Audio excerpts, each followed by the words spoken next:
জমে উঠেছে ত্রয়োদশ জাতীয় সংসদ নির্বাচন।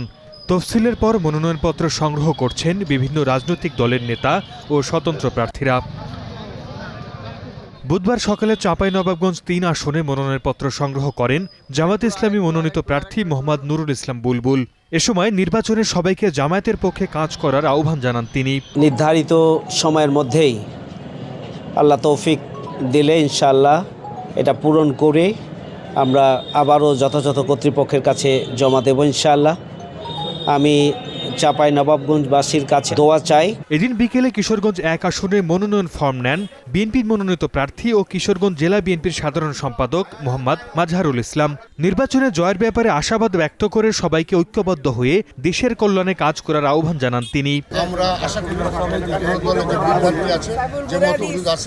দলের প্রতি যারা আস্থাশীল অবশ্যই সমস্ত মতবিরোধ ভুলে আমরা সবাই একসঙ্গে দলের প্রার্থীকে বিজয়ী করার পক্ষে আমরা কাজ করব। ভরসা পেতে নিজেকে হতে হয় পাতের মতো দৃঢ়, ঠিক যেমনটা জেরুসালেম। দেশের ২৯৯তম আসন রাঙামাটিতে জামায়াতে ইসলামীর মনোনীত প্রার্থী অ্যাডভোকেট মোখতার আহমেদের পক্ষে মনোনয়ন কেনেন দলটির নেতাকর্মীরা। আগামী নির্বাচনে পার্বত্য জেলার সব সম্প্রদায়ের মানুষের ভোটে দাঁড়িপাল্লা জয়ী হবে বলে প্রত্যাশা তাদের।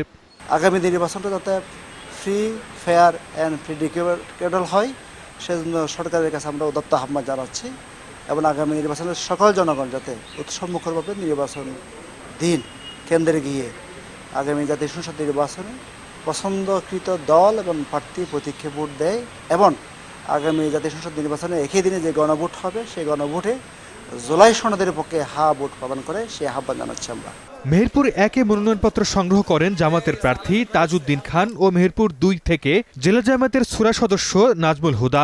এছাড়া মেহেরপুর ১ আসনে বিএনপির প্রার্থী মাসুদ অরুণের পক্ষে মনোনয়নপত্র সংগ্রহ করেন তার ভাই মারুফ আহমেদ বিজন। ২২শে জানুয়ারি প্রতীক বরাদ্দ হবে, তারপর থেকে আমরা আনুষ্ঠানিকভাবে কার্যক্রম শুরু করব। তার আগ পর্যন্ত আমাদের যে কার্যক্রমগুলো আছে সেগুলো আমরা গুছিয়ে নেব ইনশাআল্লাহ। তফসিল অনুযায়ী আগামী ২৯ ডিসেম্বর পর্যন্ত সংগ্রহ ও জমা দেয়া যাবে ত্রয়োদশ জাতীয় সংসদ নির্বাচনের মনোনয়নপত্র।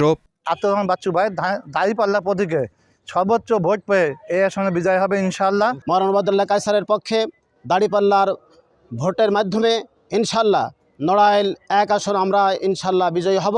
নড়াইল ১ আসনে জামায়াতের ওবায়দুল্লাহ কায়সার ও নড়াইল ২ আসনে জেলা জামায়াতের আমির মোহাম্মদ আতাউর রহমান বাচ্চু মনোনয়নপত্র সংগ্রহ করেন। Sardar Mohammad Arif, star news.